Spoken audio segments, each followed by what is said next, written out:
CATV और इस video में जो है हम कैपिटल बजटिंग के कुछ क्वेश्चन करेंगे, ठीक है, और समझेंगे कि ये क्वेश्चन किस टाइप के है और फटाफट उस क्वेश्चन को ओवर करेंगे, ठीक है। सो LDR में हमने कैपिटल बजटिंग को भी रखा है। अगर देखा जाए तो इसमें थ्योरेटिकल क्वेश्चन भी है, प्रैक्टिकल क्वेश्चन भी है। तो हम स्टार्ट करते हैं। हमारा जो पहला प्रैक्टिकल क्वेश्चन है वो क्वेश्चन नंबर है, राइट, क्वेश्चन नंबर 12, ठीक है। तो पहला क्वेश्चन नंबर 12। चलो, तो हमारा जो पहला क्वेश्चन है वो क्वेश्चन नंबर 12 है, जो बात करता है manufacturing unit engage in the production of automobile part. तो जो मैन्युफैक्चरिंग यूनिट है वो ऑटोमोबाइल पार्ट के प्रोडक्शन में इंगेज है और फॉलोइंग प्रपोजल लेकर आया है, ठीक है, कि अब प्रोडक्शन कर रहा है ऑटोमोबाइल पार्ट का, इस considering a proposal of purchasing one of the to plant. अब कोई सा एक प्लांट उसको परचेस करने का है, ठीक है ना। अब उस प्लांट में वो ऑटोमोबाइल पार्ट को बनाएगा, ठीक है। Details of which are given किलो, प्लांट भी दे के रखा है, दोनों की कॉस्ट देख रखी। अब पैरेट अगर अपन देखें नॉर्मल, तो बहुत ही लैमैन लोग तो ये देख लेंगे कि भैया देखो कॉस्ट कंपेयर कर लो, अच्छा प्लांट में कम कॉस्ट है, अच्छा ठीक है प्लांट भी हम प्लांट ही चूज़ कर लेते हैं, ऐसा तो चलने से रहा, ठीक है। कॉस्ट और इंस्टॉलेशन चार्जेस हमने देखा, ये पूरी कॉस्ट है। लाइफ है 20 साल और 15 साल। Scrap value after full life, अच्छा लाइफ के बाद भी स्क्रैप वैल्यू कुछ मिलने वाली है, और आउटपुट पर मिनट, और एक मिनट में इतना आउटपुट 200 यूनिट निकल जाएंगे। ये तो ठीक है, साथ ही साथ एनुअल कॉस्ट भी देके रखी है ऑफ द टू प्लांट, ये पूरा देके रखा है। एनुअल कॉस्ट पूरी देके रखी है, इसमें रनिंग आवर्स पर एनम देके रखे हैं, ये रनिंग आवर्स है, ठीक है। मतलब कि annual cost of two plant are given as follows, तो उसमें रनिंग आवर्स देके रखे हैं और आउटपुट पर मिनट, तो समझ रहे हो कितना आउटपुट निकल जाएंगे, 2500 आवर्स है, ठीक है, और 60 मिनट 1,50,000, और आउटपुट देख रहे हो 200, मतलब कि 300 लाख आउटपुट। तो वैसे ही हमको इसका भी कैलकुलेट करना है कि चलो 2500 घंटे है, 60 मिनट है, ठीक है, और एक मिनट में इतने यूनिट है, तो 600 लाख, ये हो गया हमारा 300 लाख, ठीक है, और ये हो गया हमारा 600 लाख। चलो ठीक है, अभी अपन देखते हैं कि हमको यूनिट के हिसाब से निकालना है, कैसे निकालने का है। रनिंग आवर्स हमको दे के रखे हैं, wages, indirect material, repair power, fixed cost भी हमको दे के रखा है। चलो, और will it advantages to buy plant और भी, वो तो ऑब्वियस सी बात है, ये तो देखना है। Substantial answer with the help of comparative unit cost, comparative unit cost, एक यूनिट की कॉस्ट निकालनी है, एक यूनिट की कॉस्ट निकालनी है, सी, हाँ, मतलब 300 लाख 600 लाख करना ही पड़ेगा, एक यूनिट की कॉस्ट निकालनी है। चलो, comparative unit cost, assume interest on capital 10% है, मेक अदर रेलेवेंट असम्पशन। अब इंटरेस्ट ऑफ कैपिटल 10% माना। अब देखो यार, सिंपल सी बात है, पेन पेपर लेके बैठो। अभी अपन समझते हैं कि अब जब सबसे पहले तो लाइफ ही अलग अलग है। अब लाइफ अलग अलग है तो भाई, जब लाइफ अपनी अलग अलग हो, इधर 24 लाख निकल रहे हैं, इधर 40 लाख निकल रहे हैं, और फिर जो सैलवेज वैल्यू है, सैलवेज वैल्यू कितनी है, 4 लाख।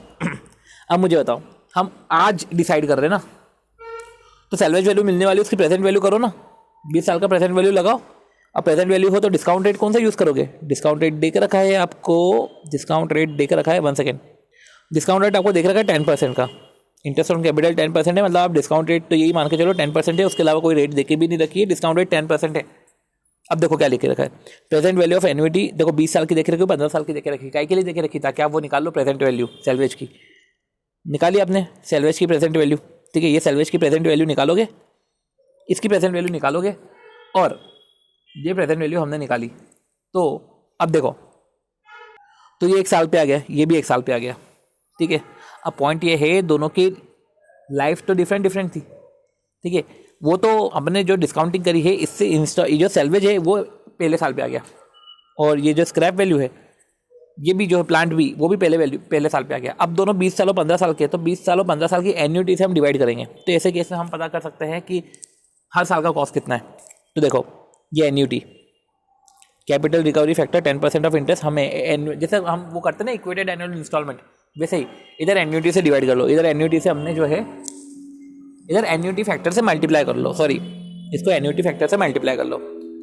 तो सिंपल सी बात है, 24 लाख हमारा आ रहा था, हमने ये देखा कि 24 लाख हमारा आ रहा था और 40 लाख आ रहा था, जो है 24 लाख 40 लाख, तो मैं एक ही कैलकुलेट कर लेता हूँ, सैलवेज वैल्यू का प्रेजेंट वैल्यू निकालो, 59440 देख रखा है, इसको 0.1175 से मल्टीप्लाई करो, अपना आ गया 275016। चलो ठीक है, अब इसमें अगर इक्वेटेड एनुअल कॉस्ट के हिसाब से चले तो देख लेते हैं भैया, इनिशियल कॉस्ट तो इसकी कम लगी है, ये अपन देख लेते हैं, पर अब हमें जो है कंपेरेटिव यूनिट कॉस्ट भी निकालनी पड़ेगी। कंपेरेटिव यूनिट कॉस्ट निकालनी पड़ेगी तो समझो ना, यूनिट कॉस्ट निकालनी है। रनिंग आवर्स दे के रखे हैं, इससे अपने यूनिट निकाल ली है, सारी कॉस्ट दे के रखी है, तो ले लो सारी कॉस्ट। भाई इस प्लांट की है ना सारी कॉस्ट, तो प्लांट कितना कॉस्ट है प्लांट का, तो प्लांट की इतनी सारी कॉस्ट है, इसे फिक्स कॉस्ट भी तो भैया लो। फिक्स एसेट नहीं बोला है, फिक्स कॉस्ट बोली, लो ना, ये भी तो कॉस्ट ही है। ये प्लांट देखो, अब पूरे लाइफ टाइम की बात चल रही ना, तो लाइफ टाइम जितने भी, अब पूरे लाइफ टाइम के हम यूनिट भी ले रहे हैं ना, तो लाइफ टाइम की कॉस्ट हमने सारी की सारी ले ली, ठीक है। अब लाइफ टाइम की इधर कॉस्ट सारी की सारी ले ली, तो तुम ये भी तो लो। इक्विवेलेंट एनुअल कॉस्ट जो अपन ने ऊपर कैलकुलेट करी थी, वो भी तो कॉस्ट लोगे कि नहीं लोगे, वो भी लोगे, तब जाके तुम्हारी लाइफ टाइम की कॉस्ट आएगी, जिसमें इनिशियल कॉस्ट और मेंटेनेंस जो है ड्यूरिंग द लाइफ जो हमारी एनुअल कॉस्ट लग रही थी वो भी आएगी। तो सारी की सारी कॉस्ट लेके डिवाइड बाय करो। तो देखो इन्होंने भी क्या किया कि एनुअल कॉस्ट इनने सारी की सारी ले ली, divide by total number of output कर लिया। तो देख लो 1235 आया, डिवाइड बाय हमने क्या किया 300 लाख, 300 ये आ गया हमारा 0.0411। अब इसमें जो कॉस्ट सबसे कम रहेगी, इसकी कम आ रही है मशीन बी की, ठीक है। It may be recommended, it is advantages to acquire plant B. तो सिनॉप्सिस देख लेते हैं कि हमने इक्विवेलेंट एनुअल कॉस्ट निकाला स्टार्टिंग का, फिर उसको जो है हमने इधर ही एनुअल कॉस्ट के साथ इसको भी ऐड कर लिया, इसको भी एक पार्ट बना लिया, ठीक है, इसको भी हमने पार्ट बनाया, फिर divide by total number of unit करके हमने यूनिट कॉस्ट निकाली और हमने फिर ऐसे केस में डिसीजन ले लिया। चलो ठीक है, अगला क्वेश्चन। चलो अगला क्वेश्चन है हमारा स्काईलार्क एयरवेज का। समझते क्या पूछ रहे हैं। Skylark Airways is planning to acquire a light commercial aircraft. अच्छा, उनको जो है एक लाइट कमर्शियल एयरक्राफ्ट को एक्वायर करना है, ठीक है। इन्वेस्टमेंट 50 लाख का है। The expected cash flow after tax. अब देखो 50 लाख का इन्वेस्टमेंट है तो ऑब्वियस सी बात है यार, उसका कैश फ्लो तो कुछ होंगे। तो expected cash flow after tax for the next 3 year is as follows. Year 1 में, ईयर 2 में, ईयर 3 में ऐसी प्रोबेबिलिटी है, ठीक है।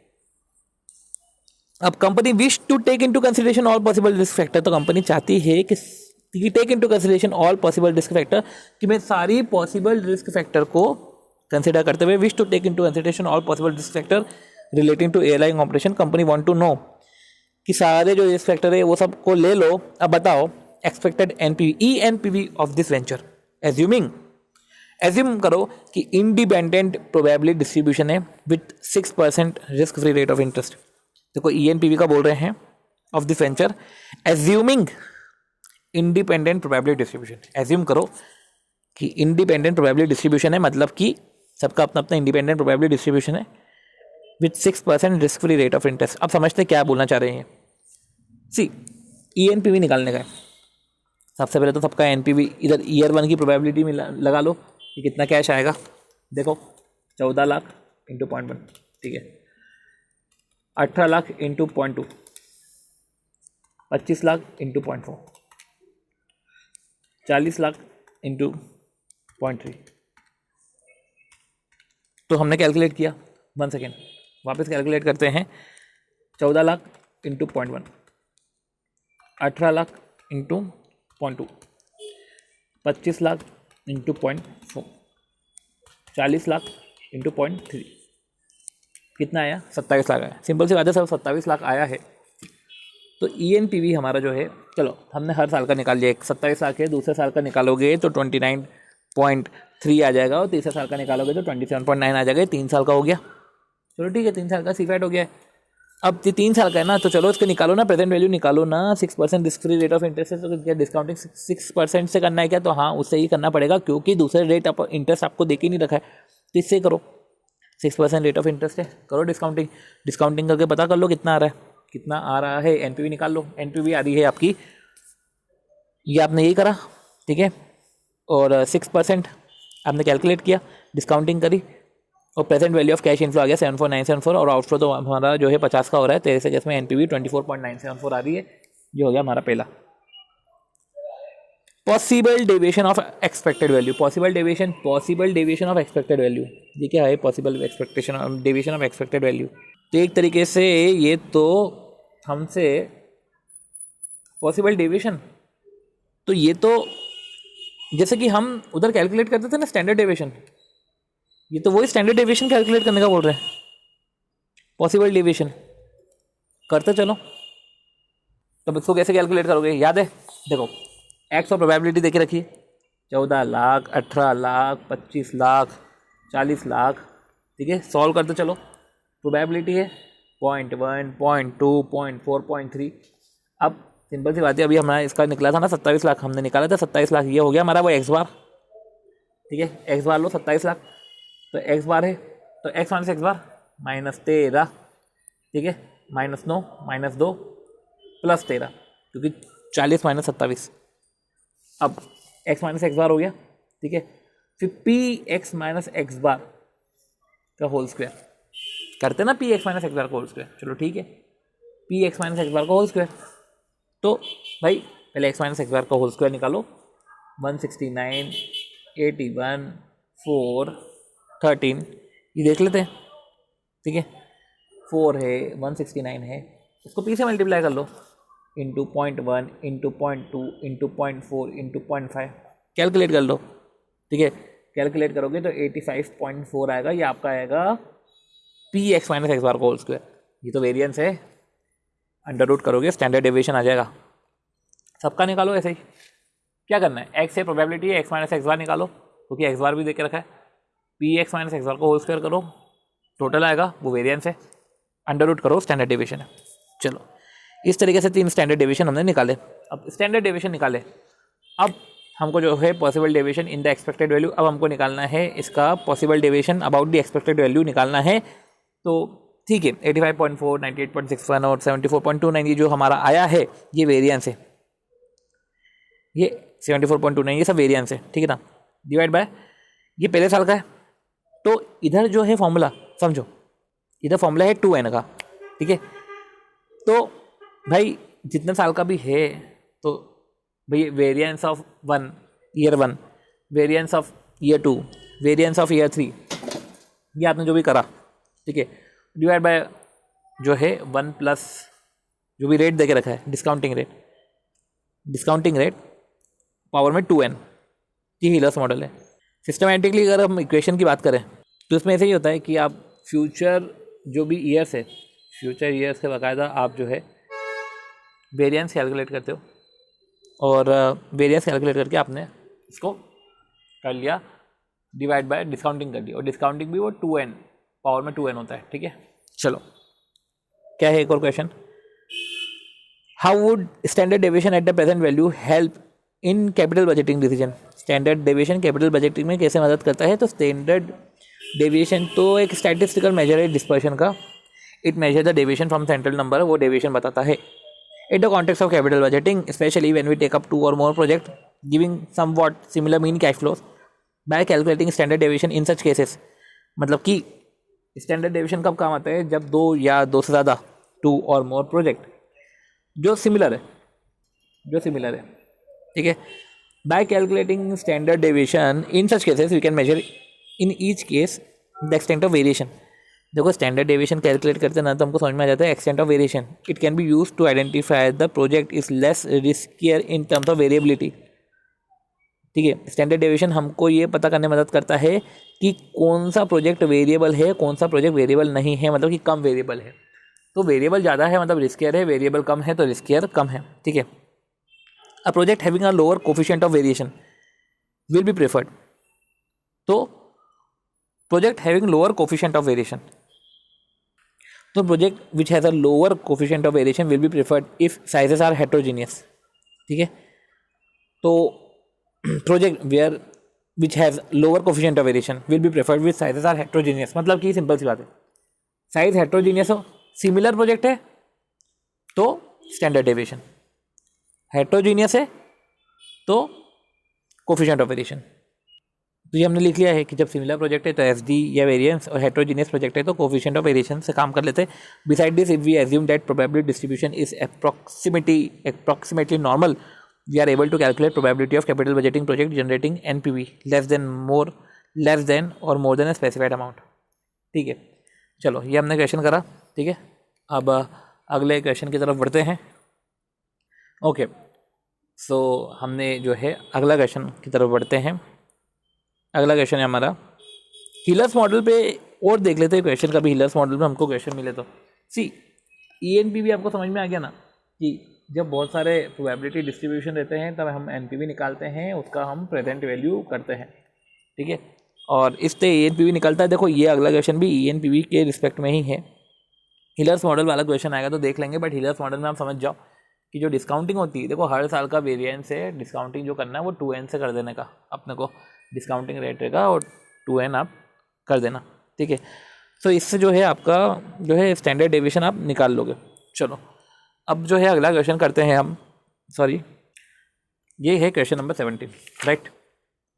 अब देखो इन्होंने ये जो क्वेश्चन है, इस क्वेश्चन में अगर हम देखें तो इन्होंने variance, standard deviation, coefficient of variance पूछ लिया, जबकि ये भी ईएनपीवी का क्वेश्चन इन्होंने पूछ लिया। चलो ठीक है, अभी ईएनपीवी का पूछ लिया है, देख लेते हैं कि केएलएम लिमिटेड, चलो तो KLM limited is considering taking up one of the two project K and project S, so both the project having same life, ठीक है। तो कंसिडर करी है take up one of the two project, ठीक है, project K S, both the project having same life, दोनों project की जो है अपनी सेम लाइफ है, ये सही काम है। इक्वल इन्वेस्टमेंट है 80 lakh each, both are estimated to have almost the same yield, low yield भी सेम है, अच्छा सिमिलर, तो ठीक है सिमिलर आ रहा है, ठीक है, सिमिलर है सारी चीज़ें। As a company is new to this type of business, the cash flow arising from the project cannot be estimated with certainty. अच्छा अब नई है कंपनी तो वो एस्टिमेट नहीं कर पा रहे सर्टेनिटी से। An attempt was therefore made, और एनालाइज करें पैटर्न ऑफ कैश फ्लोज, ठीक है, during the first year of operation. क्या है, attempt was therefore made to use probability to analyse the pattern of cash flow from the other project during the first year of operation. Pattern is likely to continue during the life of this project, और ये जो pattern है is likely to B continue, ये pattern ही continue रहेगा during the life of the project. Result ये है। अब देखो सिंपल सी बात है, ये कैश फ्लोज उन्होंने बता के रखे हैं। इसके पहले के जो अपन ने कैश फ्लोज देखे थे ना, वो ईयर वाइज दे के रखे थे, अगर आपको याद हो तो हमने ईयर वाइज समझे थे कि इस ईयर का है, इस ईयर का है। अब देखो इसमें तो अगर देखा जाए तो उसने पैटर्न ऑफ कैश फ्लो, ठीक है, एनालाइज किया pattern of cash flow from other project during the first year of operation, और ये जो है उन्होंने अपने खुद के पैटर्न ऑफ कैश फ्लो बना दिए, ठीक है भैया। इनका पैटर्न ऑफ कैश फ्लो है तो अपन ने पैटर्न ऑफ कैश फ्लो के हिसाब से अपन ने भी कैश फ्लो निकाल लिया, एक्सपेक्टेड कैश फ्लो निकाल दिया अपन ने, ठीक है। ये ईएनपीवी आ गया, ये ईएनपीवी आ गया, एक तरीके से अपन बोल सकते हैं एक्स बार आ गया 15, और वही एक्स माइनस एक्स बार को whole square, P x minus x bar को होल स्क्वायर। तो इन्होंने करा क्या, P x minus x bar को होल स्क्वायर ही तो करा है। अब P x minus x bar को होल स्क्वायर करके समेशन करके इसका अंडर रूट मार दो, ये अंडर रूट कर दिया 2.19 आया, इसका भी आएगा 4.56, ये हो गया तुम्हारा, ये क्या हो गया तुम्हारा स्टैंडर्ड डेविएशन। मीन 15 दे के रखा है, मीन जो है वो 15 दे के रखा है, इसका मीन 17 दे के रखा है, तो एफ डी बाई मीन कर दिया, स्टैंडर्ड डेविएशन 2.19 डिवाइड बाय 15, और ये भी दे के रखा है, ये आ गया कोफिशिएंट ऑफ वेरिएशन। अब प्रोजेक्ट एस इज रिस्कियर, क्योंकि एस डी बाई मीन बोलते हैं, एस डी बाई मीन बोलते हैं, एस डी बाई मीन का मतलब क्या है। सो जो है अब हमारा जो अगला क्वेश्चन है, वो अगला क्वेश्चन यही हिलर्स मॉडल पे क्वेश्चन आ गया, ये कर लिया अपन ने 17th वाला क्वेश्चन भी, ठीक है, इजी था क्वेश्चन, ये तो कुछ खास नहीं था। चलो अगला हिलर्स वाला क्वेश्चन मॉडल है वो भी देख लेते हैं। मुझे तो तब आएंगे जब हम जो है वो गोल्ड माइन वाले क्वेश्चन देखेंगे, वो भी क्वेश्चन अच्छा है, वो गोल्ड माइन वाला क्वेश्चन भी अच्छा फाड़ू क्वेश्चन है, ठीक है, करते उसको भी। चलो हिलर्स मॉडल कैसे समझ में आएगा, हिलर्स मॉडल है समझते हैं, एक्स और वाई दे के रखा है, अंडर वैल्यूएशन है of X Y company, estimated cash flow and their probabilities, estimated cash flows और उनकी प्रोबेबिलिटीज दे के रखी है। तो चलो ठीक है, कैश फ्लोज है ईयर 1 के कैश फ्लो, 2 के कैश फ्लो, 3 के कैश फ्लो, इनकी प्रोबेबिलिटी दे के रखी है, ठीक है। तो कैश फ्लोज दे के रखे ईयर 1, ईयर 2, ईयर 3, ठीक है, ईयर 1, ईयर 2, ईयर 3, और प्रोबेबिलिटी दे के रखी है। चलो ठीक है, ये सब तो वाई के लिए भी दे के रखा है। अब इधर जो है ईयर 1, ईयर 2, ईयर 3 है, इधर throughout the life same है।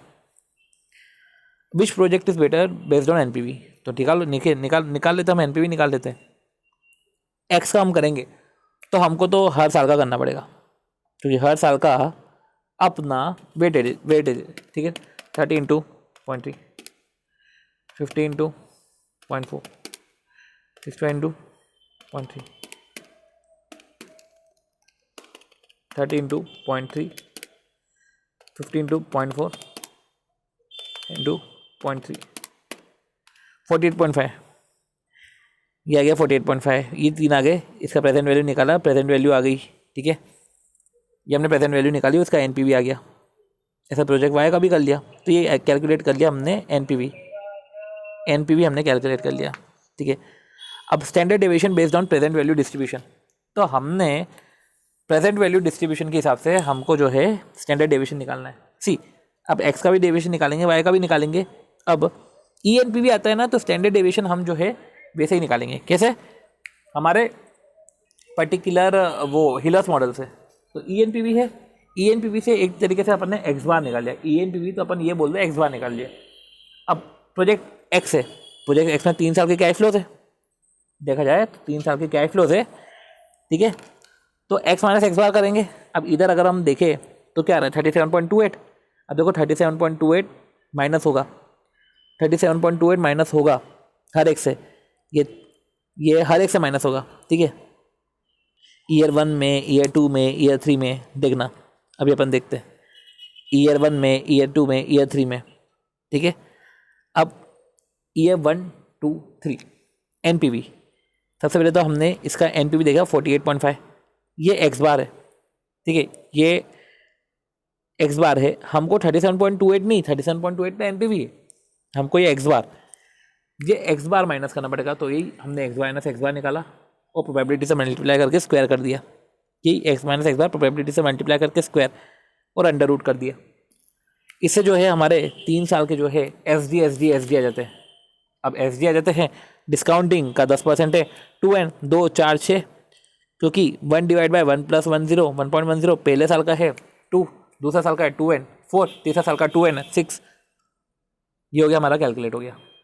वाई की बात कर लो, वाई तो पहले से तीसरे साल तक सेम ही है, तो पहले से तीसरे साल तक सेम है, ठीक है। तो अब हम इधर क्या करेंगे, तो करो ना कैलकुलेट, पहले से तीसरे साल का सेम है तो 45.5 आ रहा है इनका, करो 40 में से माइनस करो 45.5, 45 में से माइनस करो, ये सब माइनस करो, एक्स माइनस एक्स बार करो, होल स्क्वायर करो, फिर से मल्टीप्लाई करो, समेशन आ जाएगा, ठीक है। उसका अंडर रूट करना पड़ेगा, स्टैंडर्ड डेविएशन निकालना है। ये 3.5 आया, 3.5 आया, ठीक है। ये स्टैंडर्ड डेविएशन आया 3.5, ठीक है। अब समझो standard deviation of expected value, standard deviation of expected value, जैसे इधर स्टैंडर्ड डेविएशन है ऑफ एक्सपेक्टेड वैल्यू, तो 3 साल के अपने अपने एक्सपेक्टेशन आ रही थी, ठीक है। वो एक्सपेक्टेशन कैसे आ रही थी, वेरिएशन। एक्सपेक्टेशन में हम क्या करते हैं, वेरिएशन। हिलर मॉडल में तो हम वेरिएशन ही ले रहे हैं, ना।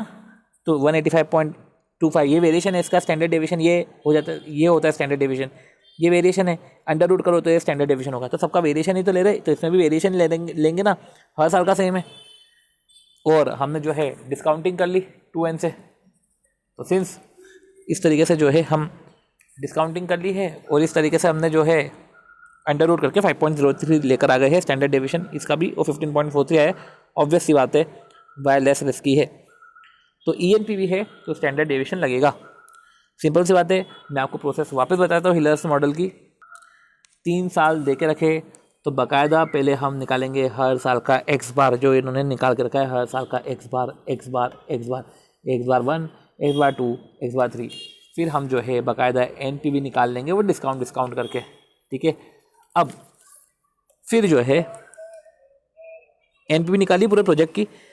अब वो जो एक्स बार है, इससे जो है हम, वो जो एक्स बार है ना, इससे हम पर्टिकुलरली कैलकुलेट करेंगे और हम स्टैंडर्ड डेविएशन निकालेंगे ईच ईयर का, SD1, SD2, SD3, और ये करके हम जो है हीलर मॉडल लगा लेंगे, ठीक है।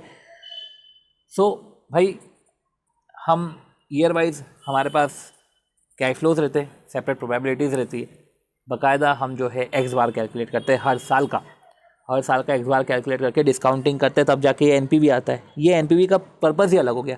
अपन ने हर साल एक्स बार कैलकुलेट किया है, तो हर साल एसडी भी कैलकुलेट कर सकते हैं, और हमने एसडी कैलकुलेट किया है, और हर साल एसडी कैलकुलेट कर रहे हैं, मतलब वेरिएंस भी आ रहे हैं, और वेरिएंस से हम जो है standard deviation about the expected value, तो एक तो नॉर्मल चीज़ें हैं, और एक पूरे के पूरे प्रोजेक्ट का एक्सपेक्टेड वैल्यू निकाल लो आप, तो वही हिलर्स मॉडल है 15.43, यही हर इसमें भी है। ठीक है, तो पूरे के पूरे प्रोजेक्ट का हम निकाल रहे हैं एक्सपेक्टेड, पूरे के पूरे प्रोजेक्ट का हम जो है स्टैंडर्ड डेविएशन निकाल रहे हैं। ठीक है, तो वही है, वापस से मैं रिपीट कर देता हूँ कि हर साल के दे के रखे हैं कैश फ्लोस, प्रोबेबिलिटी दे के रखी है, बाकायदा आप हर साल का एक्स बार निकालोगे और एनपीवी निकालोगे इसको डिस्काउंटिंग करके। ये तो हो गया एनपीवी वाला पोर्शन। एक्स बार कर रहे हो तो एफडी निकाल सकते हो, हर साल का एफडी निकाल रहे हो तो वेरिएशन तो निकल ही रहा है। वेरिएशन है standard deviation of expected value Hillier's model. So इस तरीके से जो है हमने ये वाला क्वेश्चन भी ओवर किया। बात आती है क्वेश्चन नंबर 20 की। चलो क्वेश्चन नंबर 20 भी समझते हैं। ओके क्वेश्चन नंबर 20, राइट, देखते क्वेश्चन नंबर 20 क्या बोल रहे हैं। 1 सेकेंड। तो अगला क्वेश्चन हमारा जो आ रहा है एरोफ्लोट एयरलाइंस का आ रहा है। ठीक है, तो एरोफ्लोट एयरलाइंस का क्वेश्चन है। फटाफट ये भी क्वेश्चन देखते हैं किस टाइप का क्वेश्चन है ये। ठीक है, अब इसमें भी 3 ईयर देके रखे। हिलर्स मॉडल बहुत ज़्यादा चल रहा है, इस पर अच्छे खासे क्वेश्चन है। ठीक है, तो Aeroflot airlines planning to procure light commercial aircraft, उसको लाइट कमर्शियल एयरक्राफ्ट जो है प्रोक्योर करना है for flying class client at an investment, 50 lakh का इन्वेस्टमेंट है भैया। Expected cash flow after tax next 3 years के देखे रखे हैं, तो सबके 3 ईयर्स के देखे रखे हैं। एक्स बार निकालो सबका, जब हम बोल सकते हैं कि वो एक्सपेक्टेड CFAT निकालो, ये सबके एक्स बार निकालो, बाकायदा इसका डिस्काउंटिंग करोगे तो आएगा। ये निकालो सबका, ये निकालो एक्स बार, करो सबकी डिस्काउंटिंग। ये निकाला एक्स बार, ये करिए डिस्काउंटिंग, ये आया तुम्हारा डिस्काउंटिंग करके कैश फ्लो। ये एनपीवी आ गया तुम्हारा 20,718। ये रिपीटेड क्वेश्चन नहीं लग रहा है, 20,718 ये एनपीवी आ गया 20.718। अब ये हमने निकाल लिया एक्सपेक्टेड एनपीवी। इधर तो अभी हमने जो है एनपीवी निकाली है, इधर तो हमने जो है देखा जाए तो एनपीवी निकाली है। Expected NPV of this proposal assuming independent probability distribution with 6% rate of interest. अब हमको एक्सपेक्टेड एनपीवी निकालने की है। सबका अगर तुम एक्स बार निकाल सकते हो तो सबका तुम जो है स्टैंडर्ड डेविएशन भी निकाल सकते हो। अच्छा, ये निकाला, क्या करोगे? एक्स माइनस एक्स बार, पी एक्स माइनस एक्स बार का होल स्क्वायर, और सम अप कर दो। P x minus x bar को होल स्क्वायर, ये का इन दोनों का मल्टीप्लाई ये है, सम अप करो, स्टैंडर्ड डेविएशन आएगा। फिर स्टैंडर्ड डेविएशन आ गया, हिलर्स मॉडल लगा लो वापस। ठीक है, हिलर्स मॉडल लगा लिया। हिलर्स मॉडल में क्या करोगे? सबका वेरिएंस है, सबका स्टैंडर्ड डेविएशन को मत लेना। वेरिएंस है, वेरिएंस लो, डिवाइड बाय जो है डिस्काउंटिंग फैक्टर से करो आप। ठीक है, और 2n आ जाएगा, दिमाग लगाना, 2n आ जाएगा, उसका अंडर रूट कर लेना। हिलर्स मॉडल से तुम्हारा आ जाएगा स्टैंडर्ड डेविएशन फटाफट। ठीक है, ये हमारा जो है 20 वाला क्वेश्चन भी ओवर होता है। 21 क्वेश्चन अब हम करते हैं फटाफट। 21 क्वेश्चन क्या बोल रहा है? चलो, you are following are the estimate of the net cash flows. समझो क्या बोल रहे हैं, following are the estimate of net cash flows. ये नेट कैश फ्लोज के एस्टिमेट दे के रखे, ये ना ये ईयर 0 का ये एस्टिमेट दे के रखा है कि मेरे को 30% ऐसा लग रहा है 4 लाख मिलेंगे, ऐसा करके दे रहा है। और फिर प्रोबेबिलिटी दे के रखी है। ठीक है, और ये नेट कैश फ्लोज के एस्टिमेट देख रखे हैं। Required rate of return from the project 10% है। ठीक है, हमको क्या करने का है? सिंपल से आता है, हमको तो ENPV निकालने का है। ENPV क्या होता है? ये वही होता है, एक्स बार निकाल लो। ठीक है, तो ईयर 0 का भी एक्स बार निकलेगा तो वो आउटफ्लो हो जाएगा। ईयर 0 का एक्स बार तो आउटफ्लो होगा ना, क्योंकि तो इनिशियल इन्वेस्टमेंट है। बाकी तो सबका एक्स बार निकालो। अब ये एक्स बार जो है 1,09,000, ये तो 1 to 4 ईयर्स तक जाएगा, ये 1 to 4 ईयर्स तक जाएगा। और इधर तो 1 to 5 बोला है, तो इधर 1 to 4 क्यों लिया है? क्योंकि भैया 5वें साल को अलग करके रखा है ना। 5वें साल सैलवेज वैल्यू भी मिलेगा, साथ ही साथ 1,09,000 तो मिल ही रहा है एक्स बार, और सैलवेज वैल्यू भी मिल गया, तो 1,52,000 ऐसा हो गया। कर लो डिस्काउंटिंग, ये कर इसकी डिस्काउंटिंग, एनपीवी आ गया। ये प्रोबेबिलिटी वाला एनपीवी ENPV होता है, सिंपल सी बात। अब best case and worst case NPVs. Best case क्या हो गया? बेस्ट केस और वर्स्ट केस एनपीवी।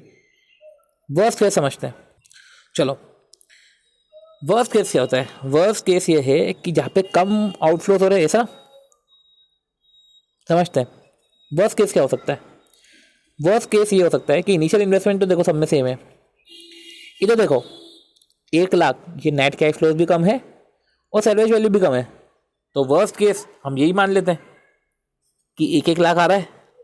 ठीक है, अब 1 लाख आ रहा है, तो अब इधर जो है प्रोबेबिलिटी क्या करना है, इधर तो हम 1 लाख ही मानते हुए चल रहे हैं ना, 10% से डिस्काउंट कर दो, 5 साल का हमको निकालना है, तो करो कैलकुलेट। क्या करेंगे, 1 डिवाइड बाई 1.10, 1 2 3 4, 1 सेकेंड, 3.790 आया। ये डिस्काउंटिंग है, ये मतलब कि present value of annuity factor है 5 साल का। फिर लास्ट ईयर का हमसे ये जो है लास्ट ईयर का सैलवेज वैल्यू, ये एनपीवी आ गया, ये नेगेटिव है, ये एनपीवी हमारा जो है ये नेगेटिव है। और अगर हम देखें तो बेस्ट केस की बात करें तो बेस्ट केस में तो सबसे ज़्यादा कैश फ्लो वाले ले लो, ये आ गया पॉजिटिव, ये हो गया हमारा क्वेश्चन। ठीक है, इतना कुछ खास तो था नहीं। अब क्या पूछ रहे हैं, बोल रहे हैं probability of occurrence of worst case if the cash flows are perfectly dependent over time. क्या बोल रहे हैं, ये इंपॉर्टेंट है, probability of occurrence of worst case. Probability of occurrence, अभी इधर बोल रहे हैं कि ये जो वर्स्ट केस होने की प्रोबेबिलिटी क्या है, अगर कैश फ्लो परफेक्टली डिपेंडेंट है। अरे भैया, अगर कैश फ्लो परफेक्टली डिपेंडेंट है, एक दूसरे पे डिपेंडेंट है एंड इंडिपेंडेंट है, तो या तो डिपेंडेंट भी हो इंडिपेंडेंट भी हो, तब आप क्या करोगे। अरे यार समझो ना, अगर डिपेंडेंट है तो पहला वाला कि अगर प्रोबेबिलिटी 0.3 पहले साल का प्रोबेबिलिटी, वर्स्ट केस की प्रोबेबिलिटी क्या है 0.3 है ना, ये वर्स्ट केस है ना, ये प्रोबेबिलिटी 0.3 है, पहला 0.3 तो सब 0.3 हो जाएंगे, क्योंकि ऑब्वियस ही बात है सब डिपेंडेंट है। पर जब इंडिपेंडेंट है, तो जब इंडिपेंडेंट है तो 0.3 इंटू 0.3 इंटू 0.3, हर बार इंडिपेंडेंट प्रोबेबिलिटी का डिस्ट्रीब्यूशन है, हर बार इंडिपेंडेंट चांसेस है, 0.3 इंटू 2 3 4 5, ये है इक्वल चांस ऑफ सिलेक्शन है ना। चलो एक्सपेक्टेड एनपीवी निकाल दिया हमने, बेस्ट केस वर्स्ट केस निकाल लिया हमने, ये भी निकाल दिया।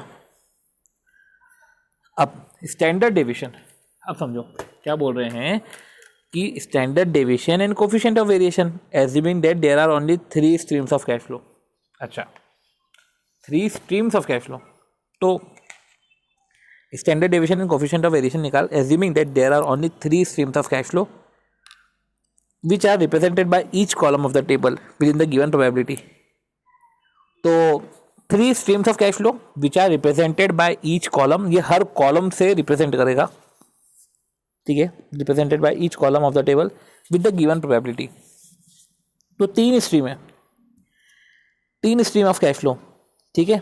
देखते क्या बोलना चाह रहे हैं, ये 3 स्ट्रीम ऑफ कैश फ्लो है, ठीक है, और 3 streams of, there are only 3 streams of cash flow which are represented by each column। तो पहले वाले तो यही तो है 3 streams of cash flow, क्या बोलना चाह रहे हैं, इधर कैश फ्लो है, ये आउटफ्लो है, ये पहले से 5वें साल तक, ठीक है, ये है कैश फ्लो, और ये जो है सैलवेज वैल्यू है। अब अपन क्या करें, तो देखो हमने 3 स्ट्रीम ऑफ कैश फ्लो भी क्या करना, हमने बेस्ट केस और वर्स्ट केस का तो हमने समझ लिया है, बीच वाला अभी भी पेंडिंग है, तो बीच वाले पे हम एनपीवी निकाल लेते हैं, और बीच वाले पे जो है एनपीवी निकाल लेते हैं, तो बेस केस एनपीवी आता है 47950।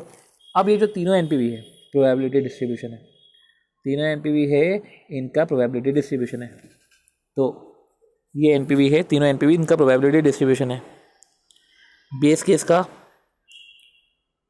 ठीक है, और बेस केस का हो गया, और बेस्ट स्ट्रीम हो गई और वर्स्ट स्ट्रीम हो गई, ठीक है। तो इस तरीके से जो है हमारा ईएनपीवी निकाला, ठीक है, 3 स्ट्रीम्स ऑफ कैश फ्लो है और हमने ईएनपीवी निकाल दिया, ठीक है। तो ईएनपीवी ऑफ द प्रोजेक्ट हमने ऊपर भी निकाला था, ठीक है, ईएनपीवी ऑफ द प्रोजेक्ट हमने ऊपर भी निकाला था, ठीक है। फिर हमने स्ट्रीम वाइज निकाला, हमने जो ऊपर निकाला था, ऊपर जो ईएनपीवी निकाला था वो तो अपन ने हर एक का निकाला था, ठीक है, तो हमारा 39922 आया था। अब हम जो है स्ट्रीम वाइज अगर निकाल रहे हैं, तो स्ट्रीम वाइज हम अगर ईएनपीवी निकाले तो कितना आ रहा है, 39813 आ रहा है, ठीक है, कि पहले एक स्ट्रीम है, उस एक स्ट्रीम का हम एनपीवी निकालेंगे, दूसरे स्ट्रीम का एनपीवी निकालेंगे, तीसरे स्ट्रीम का एनपीवी निकालेंगे, तो ऐसे भी एनपीवी आ जाएगा। एक तो ऐसा कैलकुलेट करा, और एक तो अपन ने साल का करा कि पहले साल आउटफ्लो है, दूसरे पे फिर जो है फिर पहले से 5वें साल तक इनफ्लो है, ईयर 0 में आउटफ्लो है, और आखिरी साल जो है हमारा इनफ्लो है सैलवेज के नाम पे। चलो अब इससे जो है अब पॉइंट ये आता है कि हमने ENPV तो निकाल दिया, ठीक, हमने ENPV निकाल दिया, हमको क्या निकालने का है, अगर देखा जाए तो हमको क्या निकालने का है, ENPV निकालने के बाद हमको standard of deviation and coefficient of variation निकालने का है। अब देखो ENPV निकाल लिया, अब coefficient of variation standard of deviation है। अब इसको हम कैसे करते हैं, इसको हम ऐसे कर रहे थे कि भैया हिलर्स मॉडल से कर रहे थे, अभी तो हम जो है हिलर्स मॉडल से कर रहे थे। क्या कर रहे थे कि हर साल का जो है NPV निकल रहा था, NPV of 1, NPV of 2, NPV of 3, ठीक है। हर साल का अगर NPV निकल रहा था तो सिंपल सी बात है कि हर साल का NPV निकल रहा था मतलब वो x बार हो रहा था। हर साल का निकल रहा था तो बाकायदा जो है इनका स्टैंडर्ड डेविएशन भी निकाल सकते थे, स्टैंडर्ड डेविएशन है तो वेरिएशन भी निकाल सकते थे, और वेरिएशन से अपन ने हिलर्स मॉडल भी निकाल लिया था, हिलर्स मॉडल, ठीक है, ये हमने निकाला। अब इधर जो NPV करने का जो तरीका है ना, इधर NPV करने का तरीका ईच ईयर को लेते हुए, या तो हम जो है पर्टिकुलर इधर जो है वो ईच ईयर की जगह हमने जैसे ईयर वाइज नहीं करते हुए हमने पूरे प्रोजेक्ट का निकाल लिया। जैसे कि ईयर वाइज NPV निकाल रहे थे तो हमने पूरा इधर प्रोजेक्ट का निकाल लिया, ठीक है, पूरे लाइफ के अकॉर्डिंग हमने पूरा प्रोजेक्ट का निकाल लिया, ठीक है। इन्होंने क्या किया, इधर सिंपल सी बात है कि केस वाइज NPV निकाला है, बेस केस और ये सारे केस वाइज NPV निकाल लिया और ENPV निकाल लिया, ठीक है। तो केस वाइज NPV निकाल के ENPV निकाल लिया कि यार वर्स्ट केस में ऐसा है, बेस्ट केस में ऐसा है, बेस केस में ऐसा है, ऐसे करते हुए ENPV निकाला। अब ये जो ENPV है ऑब्वियस सी बात है ये है हमारा x बार, ठीक है। तो फिर x क्या होगा, x यही होगा कि ये जो NPV कैलकुलेट हुई है हर केस में 8580 ये सब हमारा जो है ये x रहेंगे।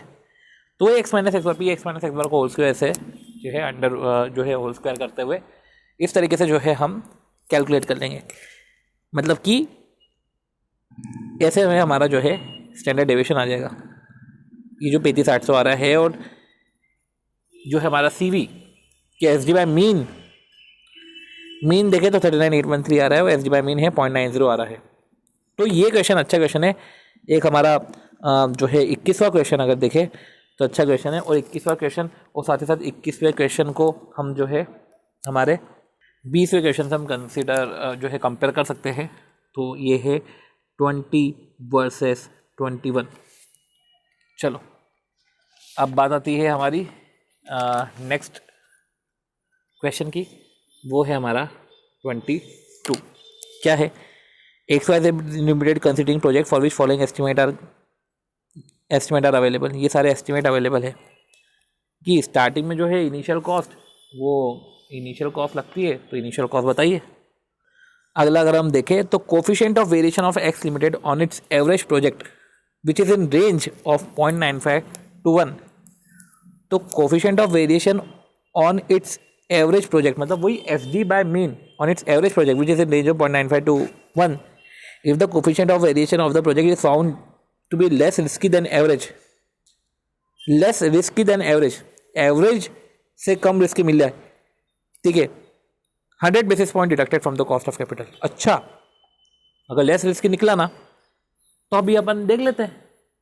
हमने यही तो इसलिए तो करा था, ये जो है ये जो अगर हम देखें तो ये CV निकाला ना 0.90, ये कहीं के लिए निकाला 0.90, मजाक तो मतलब कि मजे थोड़ी ना आ रहे थे। 0.95 to 1 की रेंज से तो कम ही है ना, तो एक पॉइंट पे, ठीक है, तो अगर प्रोजेक्ट जो है लेस देन रिस्की फाउंड हुआ तो 100 basis point are deducted from the cost of capital. तो 10 में से 1 कट जाएगा, मतलब 1% कट जाएगा और ये 9% हो जाएगा। और अगर ये 9% हो गया, ठीक है, अगर ये 9% हो गया मतलब कि प्रोजेक्ट वैसे भी लेस रिस्की है। तो सिंस 9% आ गया है, अब हम जो है 1 लाख का हम जो है पर्टिकुलर उस प्रोजेक्ट का हम जो है NPV निकाल लेंगे। एंड ठीक है, ये है, कुछ ऐसा खास नहीं है। 22 क्वेश्चन हम करते हैं। तो 22 क्वेश्चन में अगर हम देखें तो इनिशियल कॉस्ट ऑफ प्रोजेक्ट है 10 लाख देख रखा है, ठीक है, 10 लाख इनिशियल कॉस्ट देख रखा है। फिगर्स को प्रॉपरली लिख लेना। 10 लाख देख रखा है initial cost, cell price per unit, cost per unit, ऐसा क्यों कर रहे हैं? चलो ठीक है, सेल प्राइस 60 है, कॉस्ट 40 है, ठीक है। वॉल्यूम देख रखा है V1 20,000 पहले साल में, V2 30,000 दूसरे साल में, V3 30,000 तीसरे साल में। डिस्काउंट रेट देके रखा है 10% देके रखा है। अब you are required to measure the sensitivity of the project, हमको सेंसिटिविटी निकालनी है of the project in relation to each of the following parameter. अच्छा, सेल प्राइस पर यूनिट के हिसाब से सेंसिटिविटी निकालनी है, ये क्या होता है? सेल प्राइस पर यूनिट के हिसाब से सेंसिटिविटी निकालनी है, सेल प्राइस पर यूनिट के हिसाब से सेंसिटिविटी निकालनी है। चलो समझते हैं। सबसे पहले तो इन्होंने क्या किया, इन्होंने ये किया है कि भैया वॉल्यूम देके रखा है,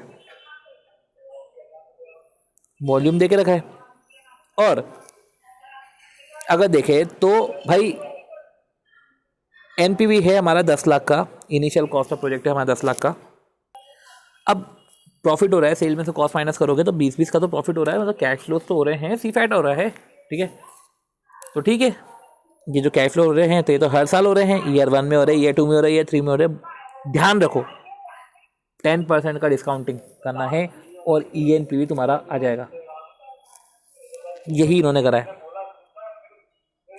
ये है ईएनपीवी आ गया, ये जो है डिस्काउंटिंग करी और तुम्हारा ईएनपीवी आ गया 310293। You are required to measure the sensitivity of the project.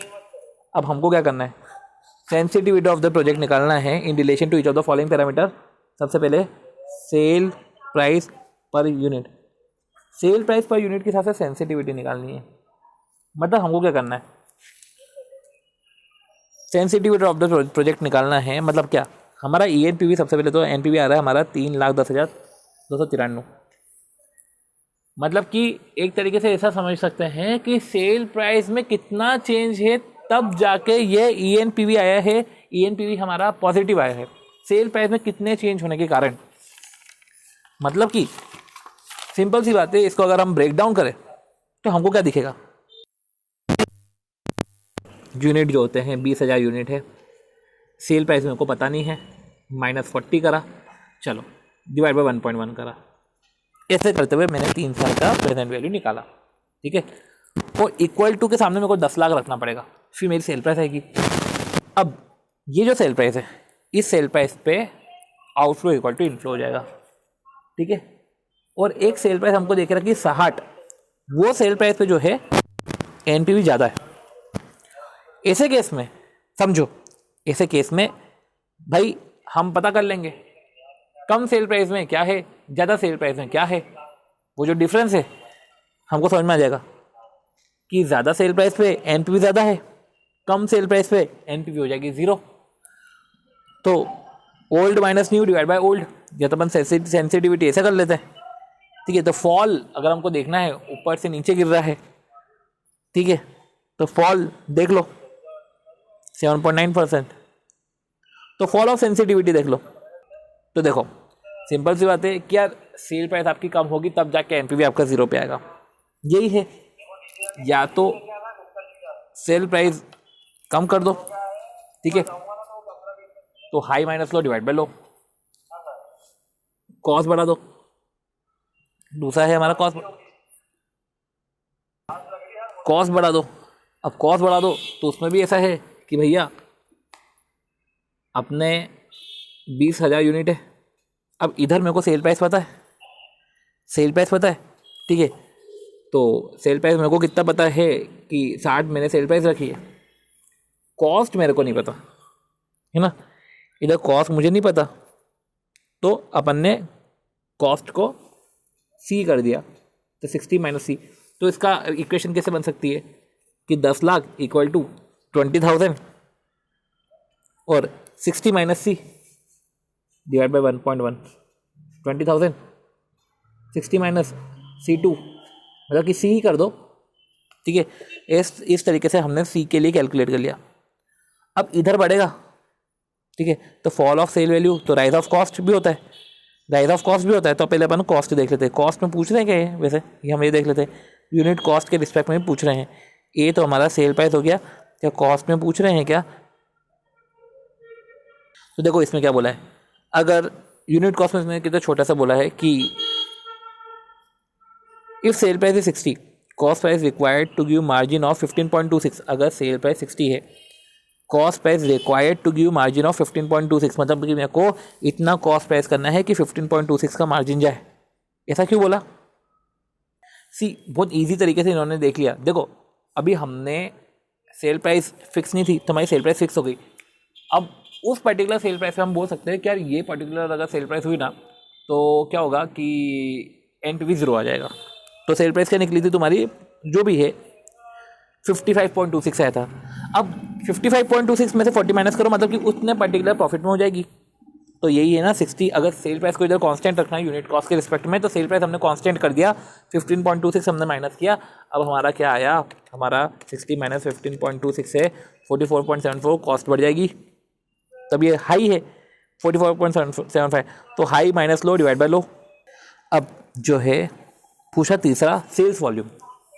क्या पूछ रहे हैं कि कितनी सेल्स वॉल्यूम जो है कम करनी पड़ेगी। ऑब्वियस सी बात है कि जब जो है हमारा एनपीवी, जब जो है हमारा एनपीवी 0 हो जाए, सिंपल सी बात। तब देखो बोल सकते हैं कि भाई 310293 हम ज़्यादा कमा रहे हैं। अब इसमें उन्होंने क्या किया है कि यार 310293 मतलब हमको एक तरीके से, हम जब क्वांटिटीज़ को बेच रहे हैं, ठीक है, हम जब सामान को बेच रहे हैं, हमको जो है तो प्रॉफिट आ रहा है और प्रॉफिट का हम जो है प्रेजेंट वैल्यू निकाल रहे हैं, ठीक है। तो ये प्रॉफिट आया है जो है हमारा 310293, एक तरीके से तो हम यही बोलते हैं हमारा आगे हमारा प्रॉफिट आया, क्योंकि हमने जो है प्रॉफिट्स को हमने प्रेजेंट वैल्यू निकाला और हम वो 10 लाख को क्रॉस कर गया, ठीक है। 10 लाख क्या था, ये इनिशियल कॉस्ट थी, मतलब कि हमने प्रॉफिट कमाया कम से कम 13 लाख का, ठीक है, वो 10 लाख को क्रॉस कर गया।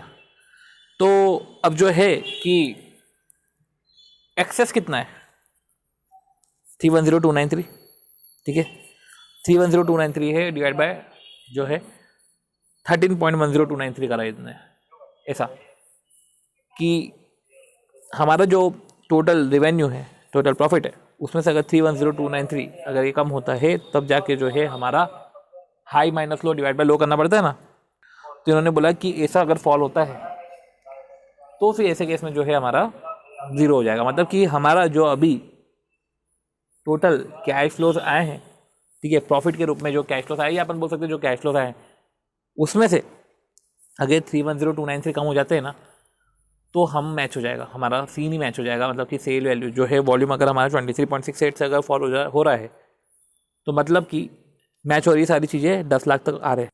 चौथा अगर हमसे पूछ रहे हैं तो चौथा सीन ये पूछ रहे हैं, इनिशियल आउटले के रिस्पेक्ट में पैरामीटर पूछ रहे हैं, इनिशियल आउटले के रिस्पेक्ट में पैरामीटर पूछ रहे हैं। तो हमने जैसे कि सेल वॉल्यूम में देख लिया, क्या सेल वॉल्यूम को करना पड़ेगा, तो कायदे से हमारा जो है इनिशियल आउटले के रिस्पेक्ट में अगर देखें तो इनिशियल आउटले भी अगर 13 लाख होता है तब जाके होगा। तो ये सेल वॉल्यूम जैसे ऊपर से हम इसको नीचे कर रहे हैं तो ये है नीचे से ऊपर चले जाओ तो 31.03 आएगा, ऑब्वियस सी बात है। अब जो है सेंसिटिविटी अगर पूछे है तो सेंसिटिविटी एक और के रिस्पेक्ट में पूछ रहे हैं। सेंसिटिविटी जो है हमारा 1 सेकेंड है, प्रोजेक्ट लाइफ टाइम के रिस्पेक्ट में सेंसिटिविटी बोल रहे हैं कि प्रोजेक्ट लाइफ टाइम कितना रखे तब जाके जो है हमारी सेंसिटिविटी मीट अप हो जाएगी। अच्छा, ये अच्छा क्वेश्चन है, ये मतलब अच्छा पॉइंट है कि प्रोजेक्ट लाइफ टाइम क्या रखें। अभी तो अगर हम देखें तो भाई सेल वॉल्यूम है 3 साल का हम कर रहे हैं पूरा, तो ऐसा करते हैं कि हम 2 साल का कर लेते हैं। 2 साल का करेंगे तो 1,40,800 आ रहा है एनपीवी, 3 साल का कर रहे हैं तो प्लस में जा रहा है। तो ये जो डिफरेंस है ये शो कर रहा है कि project need to run for some part of the 3rd year, ठीक है, ताकि आपके जो है 1,40,800 मीटअप हो जाए। अब समझो तीसरे साल में अगर हम देखें प्रॉफिट का मार्जिन, तो तीसरे साल में अगर हम देखें प्रॉफिट का मार्जिन, तो प्रॉफिट का मार्जिन देख रखा 20। तो क्या बोलना चाह रहे हैं, 1,40,800 डिवाइड बाय 20 कर दो, मतलब कि 7,040 उनको बेचने का है प्रोडक्ट, सिंपल सी बात। तो इसको ऐसा भी नहीं कर सकते, ये जो मैंने बोला आपको इसको मैंने डिवाइड बाय 20 करके ख़त्म कर दिया, पर ऐसा नहीं चल सकता ना, क्योंकि हमको तो प्रेजेंट वैल्यू निकालनी है। मतलब कि मैं ये बताना चाह रहा हूँ कि 30 साल का जो रिवेन्यू है वो 30,000 है, इंटू 20 करेंगे तो भैया हाँ 6 लाख का रिवेन्यू है, पर इंटू 0.751 करो ना तो 450,600 आता है। अभी 450,600 है 30 साल का रिवेन्यू। मेरे को तो कितने तक करना है, इतना करना है कि 140,800 कवर हो जाए। तो 140,800 डिवाइड बाय 450,600, ये हो गया हमारा 3.3124। अब ऑब्वियस सी बात है कि 0.3124 आया, सिंपल सी बात है। अब समझो ना, इसको कर लो 12 से मल्टीप्लाई, आ रहा है 3.741 आ रहे हैं, 3.741 आ रहे हैं। तो अब इसको डेज से मल्टीप्लाई कर लो तो कितना आएंगे, 110, 112 दिन आ रहे हैं, ठीक है। तो 3.14 अपन ये बोल लेते हैं कि भाई 3.14 मंथ आ रहे हैं, ठीक है। तो अपन ऐसा समझ लेते हैं कि कैसे ही कर लेते हैं हम कि जो है तो वही new minus old divide by old करने का है। तो न्यू क्या है 2.311 माइनस ओल्ड 3 है डिवाइड बाय ओल्ड, यही है, ठीक है। ये निकल गया हमारा new minus old divide by old. हमारा न्यू है 44.74, new minus old divide by old, हर जगह ऐसा ही है, ठीक है। वॉल्यूम का इधर अच्छा है, वॉल्यूम में भी ऐसा ही है, वॉल्यूम में भी इन्होंने सही किया है, ठीक है। और यूनिट कॉस्ट में भी और सेलिंग प्राइस में भी इस तरीके से जो है हमने हमारी सेंसिटिविटी के रिस्पेक्ट में क्वेश्चंस करे हैं। और ये जो क्वेश्चन है हमारा क्वेश्चन नंबर 22, ये क्वेश्चन नंबर 22 भी ओवर होता है, ठीक है। सो इस तरीके से हमने क्वेश्चन नंबर 22 तक करा। तो इस तरीके से हमने जो कैपिटल बजटिंग के अप टू क्वेश्चन 22 हमने अच्छे क्वेश्चन, एक तरीके से हम बोल सकते हैं कि 7 क्वेश्चन हमने कवर कर लिए हैं इन 50 मिनट्स, ठीक है। हर एक क्वेश्चन को 7-7 मिनट हमने 6-6 मिनट दिए हैं, और इस तरीके से हमने जो है ओवर किया है। सो अप टू क्वेश्चन 22 हमने दिया है, और अब हम मिलते हैं हमारे नेक्स्ट वीडियो में। Okay bye.